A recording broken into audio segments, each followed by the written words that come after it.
Good evening, नमस्कार। आप सभी का नेशनल क्लासेस में स्वागत है। मैं सुरेश धर दुबे आज आप लोगों के साथ इन्वायरमेंट इकोलॉजी के अंतर्गत 2015 के पश्चात की घटनाओं की चर्चा करेंगे। इससे पूर्व हम लोगों ने पेरिस जलवायु समझौते के विषय में विस्तृत चर्चा किए थे। हम आशा करते हैं कि आप लोग स्वस्थ होंगे, मस्त होंगे और अपनी पढ़ाई में संलग्न होंगे। इस प्लेटफॉर्म के माध्यम से आप लोगों को अब बहुत प्रकार की सीरीज़ समय समय पर उपलब्ध हो रही है, जिसमें लूसेंट की सीरीज़ भी आपको मिल रही है और अब तो जीएस का सीरीज़ भी प्रारंभ हो गया है, जिसमें भूगोल भी मिलेगा आपको, हिस्ट्री, ज्योग्राफी, पॉलिटी और इकोनॉमी। हिंदी की क्लास आपको समय समय पर मिल ही रही है, साथ में समसामयिकी पर भी आपको क्लास मिल रही है। तो आप इन सभी मटेरियल का भरपूर लाभ उठाएं और अपने एग्ज़ाम को बेहतर करने का पूरा प्रयास करें। चैनल को सब्सक्राइब, लाइक एवं शेयर करने के लिए आप सभी का धन्यवाद।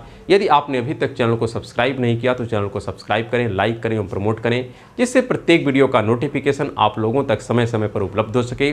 और प्रत्येक वीडियो का पीडीएफ मटेरियल भी अब अतिशीघ्र आप लोगों को टेलीग्राम चैनल पर उपलब्ध हो जाएगा। आप उसे वहाँ से डाउनलोड करिएगा, जिसका लिंक नीचे कमेंट बॉक्स में दे दिया जाएगा। तो आइए हम प्रारंभ करते हैं अपने इन्वायरमेंट इकोलॉजी के सेक्शन को। यहाँ पर हम जो डिस्कस किए थे 2015 अर्थात UNFCCC का सम्मेलन हो रहा था, कॉन्फ्रेंस ऑफ पार्टीज 21। कहाँ पर हुआ है? पेरिस में हुआ है। और यहीं पर पेरिस जलवायु समझौता निकल करके हमारे सामने आया और हमने देखा कि इसका उद्देश्य क्या है। उद्देश्य बहुत सिंपल था कि 1.5 डिग्री सेंटीग्रेड का टेम्परेचर का वृद्धि हो इस सदी के अंत तक, प्रयास यही रहेगा। और maximum acceptable 2 degree centigrade temperature होगा। और इसके लिए जो लक्ष्य तय किया गया था कि हम लोग करेंगे क्या, 2030 तक 20% ग्रीन हाउस गैस के उत्सर्जन में कटौती करेंगे और 2070 तक हम लोग न्यूट्रल हो जाएंगे। ये लक्ष्य तय किया गया था, जो कहीं ना कहीं IPCC के लक्ष्य की तुलना में काफ़ी कम था, क्योंकि IPCC ये कहता था कि यदि हम यह प्राप्त करना चाहते हैं 1.5 डिग्री सेंटीग्रेड टेम्परेचर या 2 डिग्री सेंटीग्रेड टेम्परेचर में वृद्धि, तो हमको एटलीस्ट 50% कार्बन डाइऑक्साइड के उत्सर्जन में कटौती करनी होगी 2030 तक, और 2050 तक हमको कार्बन न्यूट्रल हो जाना होगा। और इसी परिप्रेक्ष्य में हमने भारत का INDC भी देखा था कि भारत ने अपना क्या लक्ष्य तय किया था। और उसी दृष्टिकोण में हमने यह भी समझने का प्रयास किया था कि भारत का एक 60 टर्म गोल भी था 2022 का, जिसमें 175 गीगावाट रिन्यूएबल एनर्जी प्रोड्यूस करने की संकल्पना प्रतिपादित की गई थी। तो ये सब चर्चाएं हम लोग इससे पूर्व की क्लास में डिस्कस कर चुके हैं। आज इसको हम आगे बढ़ाते हैं। यहाँ पर अब हम बात करते हैं 2017 कॉन्फ्रेंस ऑफ पार्टीज, यहाँ पर होगी 23, और यह सम्मेलन चल रहा था वान, कहाँ पर है? जर्मनी में, जो हमारे लिए महत्वपूर्ण है। बस उसी की चर्चा करेंगे। बहुत से सम्मेलन हैं, सबकी चर्चाएं हमारे लिए उतनी प्रासंगिक नहीं है। यहाँ पर अगर हम बात करें कि वान जर्मनी में जो सम्मेलन चल रहा था, इसकी अध्यक्षता जो किया गया था, यह किया गया था फिजी के द्वारा। किसके द्वारा किया गया था? फिजी के द्वारा। फिजी एक ओशनियाई कंट्री है। क्या है? ओशनियाई राष्ट्र है। ओशनियाई राष्ट्र का तात्पर्य है कि यह महासागर के मध्य में स्थित है। फिजी आप देखिएगा ऑस्ट्रेलिया के पूर्व में विद्यमान है और एक प्रकार से दक्षिण अमेरिका के पश्चिम में स्थित है।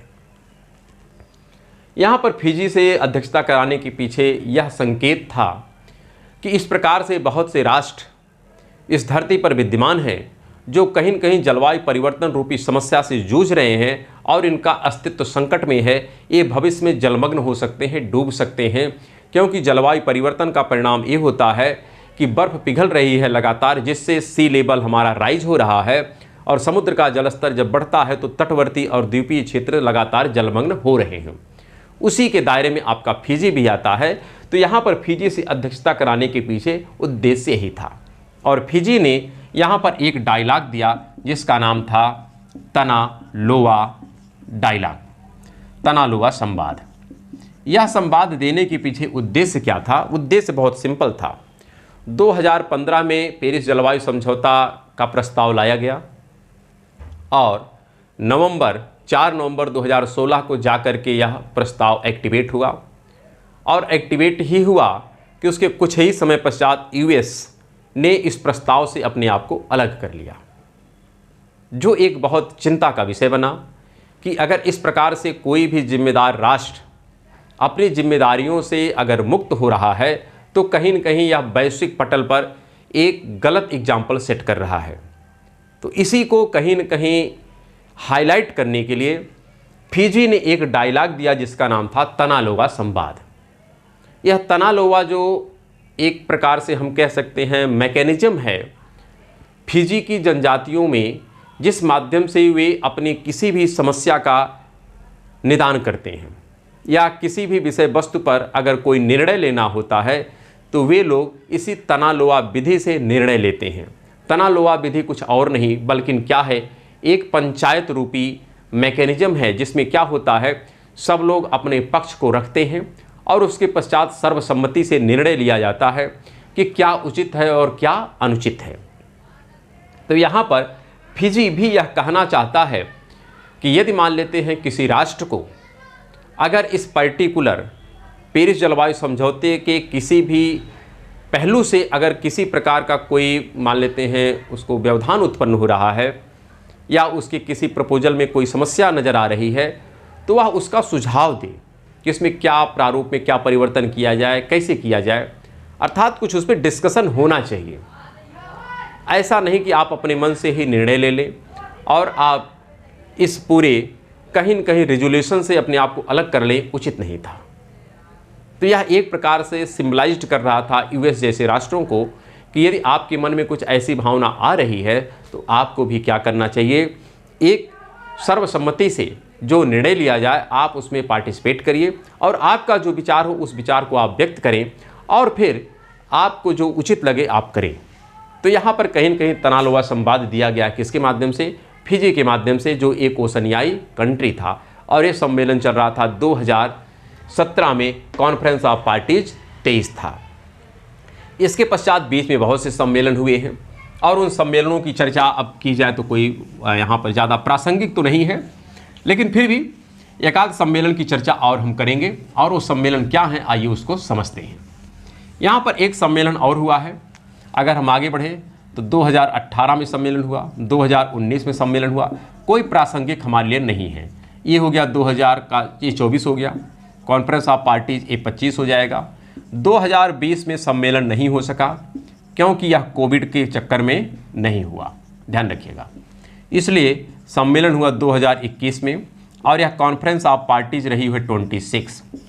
कहाँ हुआ है, ग्लासगो स्कॉटलैंड। कहाँ हुआ है, ग्लासगो स्कॉटलैंड, ध्यान रखिएगा। कॉन्फ्रेंस ऑफ पार्टीज 26 2021 UNFCCC का सम्मेलन है जो कहाँ पर हुआ, ग्लासगो स्कॉटलैंड में। काफ़ी महत्वपूर्ण सम्मेलन रहा है और इस सम्मेलन में हमारे प्रधानमंत्री जी पार्टिसिपेट किए थे, PM मोदी। और PM मोदी ने यहाँ पर पंचामृत, क्या पंचामृत शब्द दिया, क्या दिया, पंचामृत। अब पंचामृत का क्या अर्थ है ये हमको समझना है। पंचामृत वैसे हम लोग समझते हैं जब हम सत्यनारायण व्रत की कथा सुनते हैं, घरों में होते हैं अक्सर, तो वहाँ पर हम लोग चरणामृत या उसी को पंचामृत भी कहते हैं। चरणामृत अर्थात प्रभु हरि का क्या है, उच्चारण का उसमें प्रक्षालन किया जाता है या उसको माने हम, या ये 5 पदार्थों से मिल करके बनाया जाता है, इसलिए उसका नाम होता है पंचामृत। तो इसका तात्पर्य है, इन्होंने जो पंचामृत शब्द दिया है इसमें भी 5 एलिमेंट इंक्लूड हैं, समाहित हैं, और उन्हीं 5 शब्दों की यहाँ पर व्याख्या की गई है। किसके द्वारा, PM मोदी के द्वारा। ये कहीं न कहीं भारत का भविष्य का लक्ष्य निर्धारित करने का कार्य किया गया है कि भारत भविष्य में क्या करेगा। तो आइए समझते हैं यहाँ पर पंचामृत के तहत भारत ने कौन कौन से अपने टारगेट भविष्य के लिए निर्धारित किए हैं, यह हमको समझना काफ़ी आवश्यक है। वैसे इसको समझने से पूर्व यह ध्यान रखना है कि भारत का INDC क्या है। हमने आपसे डिस्कस किया था कि भारत का INDC क्या है। अगर भारत का INDC आपको स्पष्ट है तो ही ये बातें ध्यान में रखना होगा, याद आएंगी। हमने आपसे कहा था INDC, यह INDC पेरिस जलवायु समझौते के तहत लाई गई है और इसके तहत भारत का जो इंटेंडेड नेशनली डिटरमाइंड कंट्रीब्यूशन है, इससे भारत ये कहता है कि हम 33 से 35% ग्रीन हाउस गैस के उत्सर्जन में क्या करेंगे, कटौती करेंगे। ये पहला टारगेट दिया था। दूसरा ये कहता है कि हम अपना टोटल रिन्यूएबल जो एनर्जी है, क्या रिन्यूएबल एनर्जी का 40%, ध्यान रखिएगा, रिन्यूएबल एनर्जी का मतलब 40% हमारी टोटल एनर्जी का क्या होगा, रिन्यूएबल एनर्जी होगा। ये बात कही है। और इसका जो वैल्यू रखा गया था ये था 350 गीगावाट, यानी 3,50,000 मेगावाट। साथ में ये कहा गया था कि हम 2.5 से लेकर के 3 गीगा टन का क्या करेंगे, कार्बन सिंक तैयार करेंगे। ये बात भी कही गई थी, हमने आपसे डिस्कस किया था। इन तमाम बिंदुओं की चर्चा कहीं ना कहीं डिस्कस की गई थी। भारत का जो INDC था 2030, ये 2030 का टारगेट था, अतीत का। लेकिन जैसे जैसे समय आगे बढ़ा इस टारगेट में कुछ परिमार्जन किया गया। सबसे पहले इस 350 को बढ़ा करके क्या कर दिया गया, इसको बढ़ा के कर दिया गया 450, ध्यान रखिएगा। अर्थात 350 गीगा टन का जो टारगेट था इसको कालांतर में बढ़ा करके 450 कर दिया गया। लेकिन जब 2021 में आया पंचामृत, क्या आया, पंचामृत, तो पंचामृत के तहत क्या क्या बात कही गई है ये हमको अब ध्यान में रखनी है, स्पष्ट ध्यान रखिएगा। क्या, पंचामृत। पंचामृत के तहत यहाँ पर जो बातें बताई गई हैं काफ़ी महत्वपूर्ण हैं।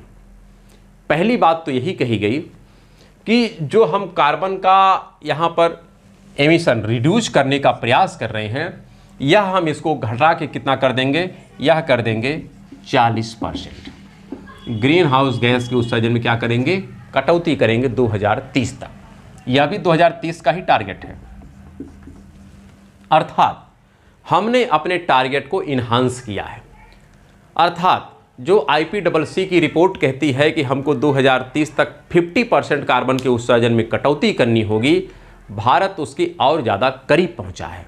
पहले तो 33 से 35% की चर्चा कर रहा था, अब कह रहा हम 50% तक, 40% तक घटाने का लक्ष्य रखते हैं। काफ़ी अच्छी बात है।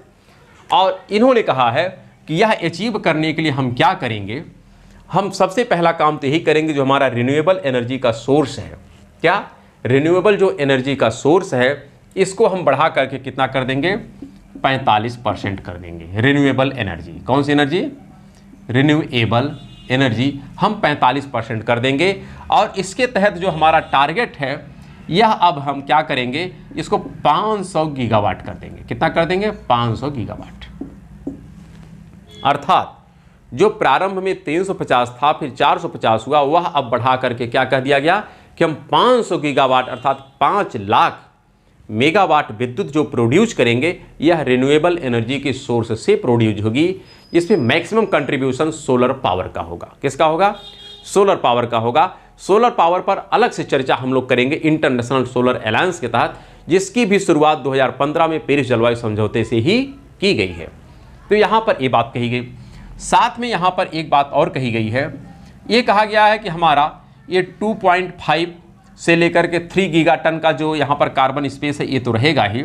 2.5 से 3 गीगा टन का कार्बन स्पेस रहेगा। मतलब ये हम कार्बन सिंक, स्पेस नहीं कार्बन सिंक, ये हम तैयार करेंगे। तो इसमें तो कोई डाउट है नहीं, ये तो हमारा टारगेट वही का वही है, उसमें कोई परिमार्जन हमने नहीं कहा। और जो एक अलग से टारगेट यहाँ पर बताया गया है वो बताया गया है कि 1 बिलियन, क्या, 1 बिलियन टन कार्बन के उत्सर्जन में कटौती होगी। क्या होगी, कार्बन के उत्सर्जन में कटौती होगी। तो यहां पर ये 5 बिंदुओं की चर्चा की गई है। मुख्य रूप से यहां पर देखो, समझने को सब बातें आती समझ में, लेकिन मुख्य रूप से हमको क्या समझना है ये ध्यान में रखना है। साथ में एक बात कही गई है कि हम लोग क्या करेंगे, 2070 तक कार्बन न्यूट्रल हो जाएंगे। क्या हो जाएंगे, 2070 तक कार्बन न्यूट्रल हो जाएंगे, कार्बन न्यूट्रल हो जाएंगे। तो इसका तात्पर्य है कि 2030 तक हम ये सब टारगेट अपना पूरा करेंगे और 2070 तक हम क्या हो जाएंगे, कार्बन न्यूट्रल हो जाएंगे। तो ये इन्होंने 1, 2, 3, 4, 5 शब्दों की यहाँ पर व्याख्या किए हैं कि हमारा यह टारगेट होगा, हम इसको पूरा करेंगे। किसके तहत, पंचामृत के तहत। और ये बात कहाँ कही गई, ग्लासगो स्कॉटलैंड में कही गई है। और स्कॉटलैंड भी कहीं न कहीं जो हमारा यूके है, यूनाइटेड किंगडम, उसी के पार्ट में समाहित है। तो यहाँ पर ये बातें पीएम मोदी के द्वारा डिफाइन की गई हैं कि हमारा यह भविष्य का टारगेट है, भविष्य का प्लान है। इसके पश्चात अगर हम सम्मेलनों की बात करें तो अगला जो सम्मेलन होता है, ध्यान रखिएगा, UNFCCC का अभी तक सिर्फ एक सम्मेलन नहीं हुआ है, वो है 2020 का। इसके अतिरिक्त आज तक के जितने भी सम्मेलन थे सब UNFCCC के संपादित किए गए हैं। सिर्फ एक सम्मेलन नहीं संपादित हो सका, उसका कारण क्या था, कोविड। क्या था, कोविड।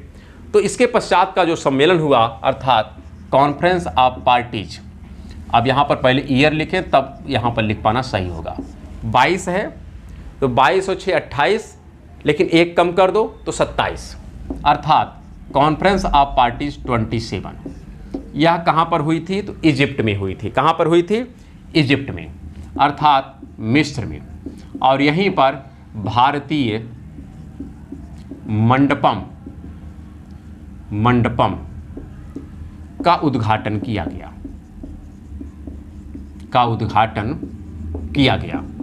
अब यह आपका टारगेट है कि भारतीय मंडपम क्या है, आप इसको अपने से बेहतर ढंग से समझ के लिखने का प्रयास करिएगा।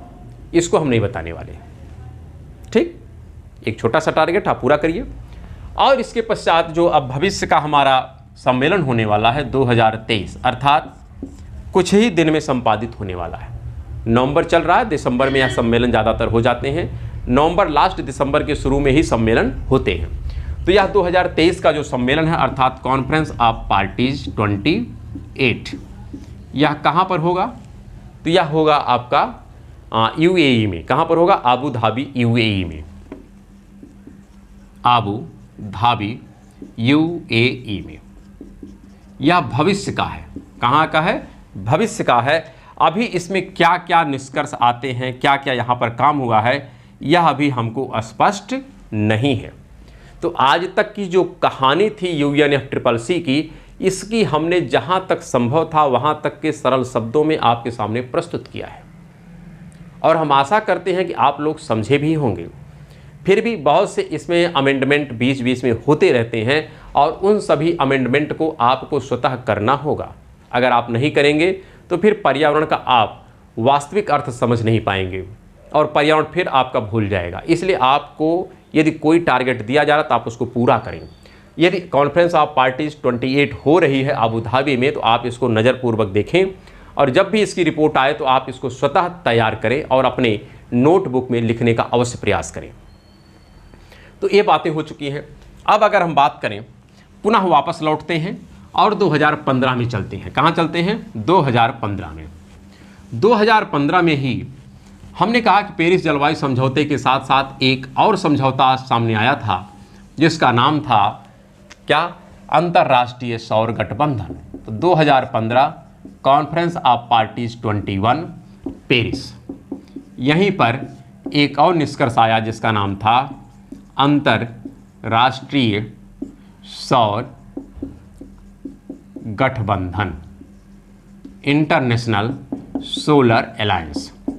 अब इंटरनेशनल सोलर अलायंस क्या है, इसकी पूरी व्याख्या क्या है, इसके तहत भारत क्या क्या कार्य कर रहा है क्रम से, इन तमाम तथ्यों की जानकारी हम लोग कब करेंगे, कल की क्लास में करेंगे। और इसके पश्चात इसी से जुड़ता है एक और तथ्य, उसकी भी जानकारी हम कल के ही क्लास में प्राप्त करेंगे। और वह जानकारी है कि एक होता है अर्थ समिट होता है। क्या होता है, अर्थ समिट होता है। उस अर्थ समिट की भी चर्चा हम लोग इसी के तहत कर लेंगे, क्योंकि जो पेरिस जलवायु समझौता है उसकी समीक्षा की जाती है। तो उसकी समीक्षा कैसे की जाती है उसकी भी चर्चा हम लोग कल के ही क्लास में करेंगे। तो ये दो टॉपिक जहाँ तक प्रयास रहेगा कल की क्लास में ही कंप्लीट कर लेंगे, और अगर रह गया शेष तो कोई दिक्कत नहीं, उसकी बात कर लेंगे हम। तो हम लोग अब मिलेंगे नेक्स्ट क्लास में। तब तक के लिए नमस्कार, धन्यवाद।